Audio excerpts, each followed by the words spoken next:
If you're a bit of a railway geek like me, you'll know what a slip coach is. And if you're over 60 like me, you may well have travelled in one.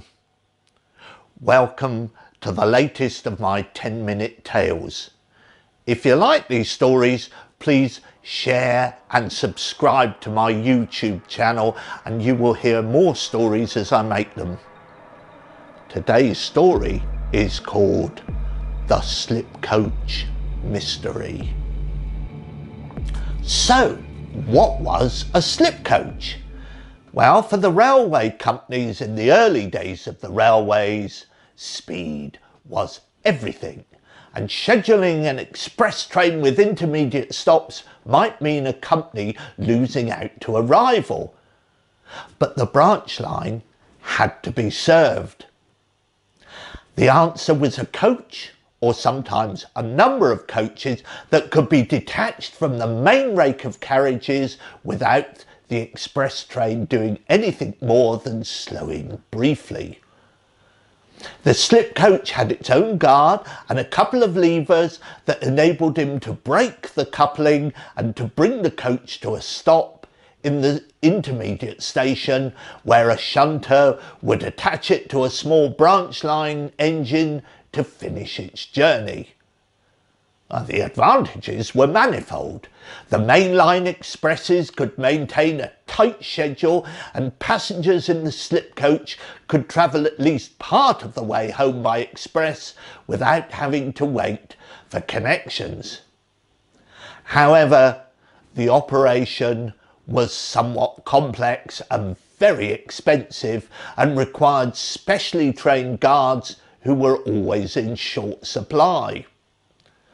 Of course, the real disadvantage was for the passengers who, for safety reasons, were locked into the carriage and only released at their destination, which meant there was no access to the rest of the train for restaurant or other facilities.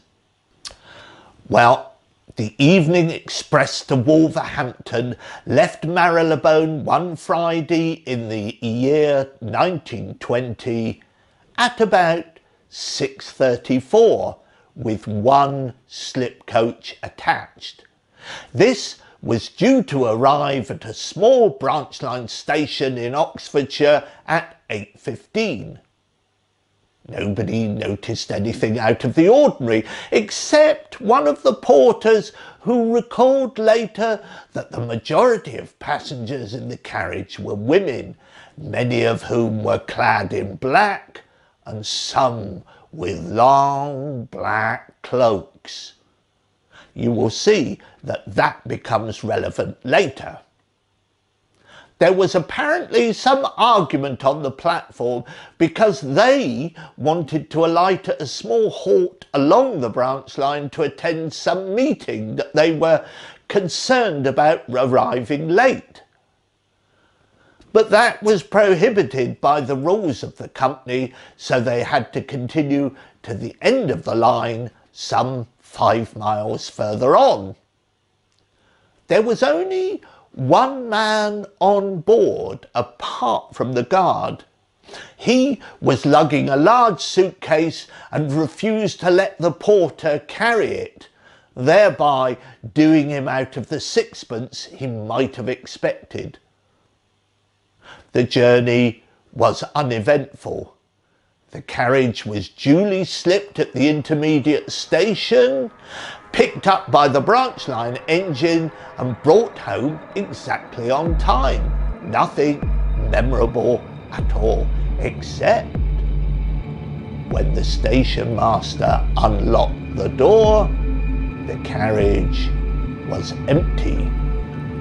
What shook him to the core was that the guard, by name Robinson, was not in his position with the braking mechanism.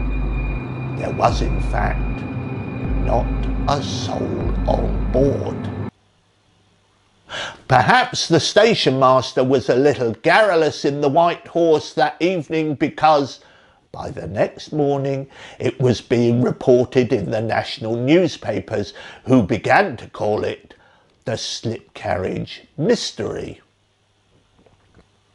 What seemed to unnerve the London and South Midland Railway Company most was not that they had apparently lost a whole carriage of passengers, but that they had no way of knowing who was on the coach, or indeed how many.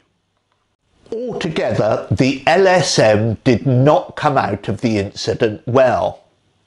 Clearly worried about adverse publicity in the time of financial fragility, they did not report the matter to the police, and while the press started to embroider the story with tales of hijacking by a ruthless foreign gang, they more or less washed their hands of the affair, virtually denying anything unusual had occurred at all.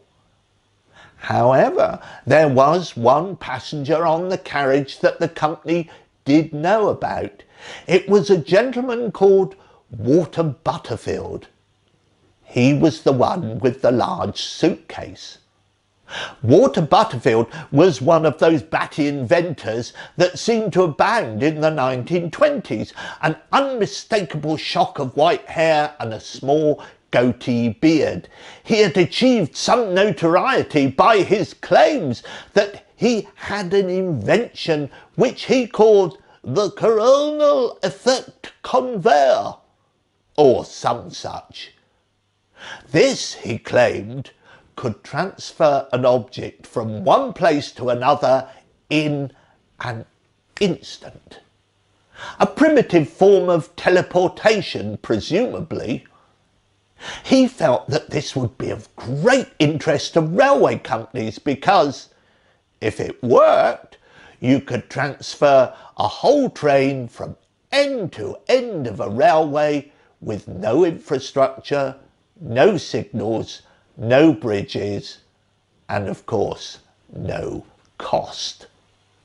He had been laughed out of court by all the railway companies so far, so it may have been something of an embarrassment to our London and South Midland Company that their directors had spent the afternoon listening to his crackpot scheme, and having heard the cost of his proposal, they had hurried him away and on to his train, lest the shareholders find out what madness their money might be spent on. Meanwhile, the press got hold of the porter at Marylebone, and after a few whiskies, he described the women in black as looking like a coven of witches. This reignited the story, the witches apparently being thwarted at their stopping place, had flown off into the night to their sabbat, taking any of the other passengers with them. The press, of course, speculated that under their cloaks they may have been less than formally attired. Some desultory appeals were made to friends or relatives of anyone who may have been on the coach, but no one came forward. One enterprising journalist tried to discover if there were indeed any witch covens in that area, and had even approached a medium to hold a séance, but she, fearing the possibility of black magic, had demurred.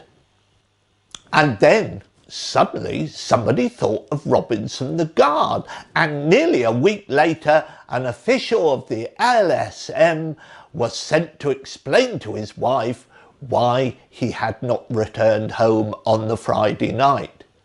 The official, in his regulation dark suit and bowler hat, was somewhat taken aback to find Robinson in his garden digging his potato patch.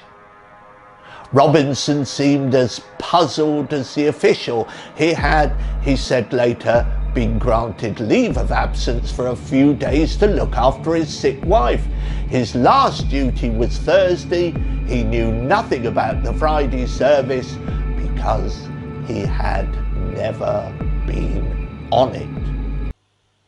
His wife, watching from the window above, said that she was sure she had seen money passing from hand to hand, and she was aggrieved that none of it had come her way. Whatever the truth, Robinson stuck by his story until the day he died.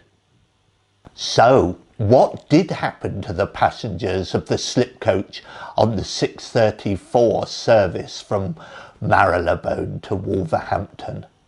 Had it been hijacked by some ruthless gang and everyone pitched overboard before the hijackers too jumped for it? Had the women indeed been witches and had set out to punish the company for not stopping where they wanted? Had there never been any passengers on board at all? What other explanation is there?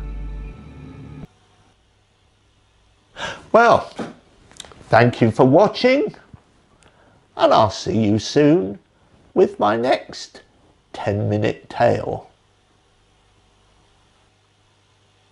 Oh, one little detail I did find out when researching this story. I found a reference to the name Walter Butterfield. Not the English cricketer, not the American film star. If this indeed seems to be the same man, he appears to have emigrated to America and obtained some sort of post with the US Navy. Anyway, the name appears in a report by witnesses of a famous naval experiment conducted at the dockyard at Philadelphia in October 1943. That later came to be called the Philadelphia Incident.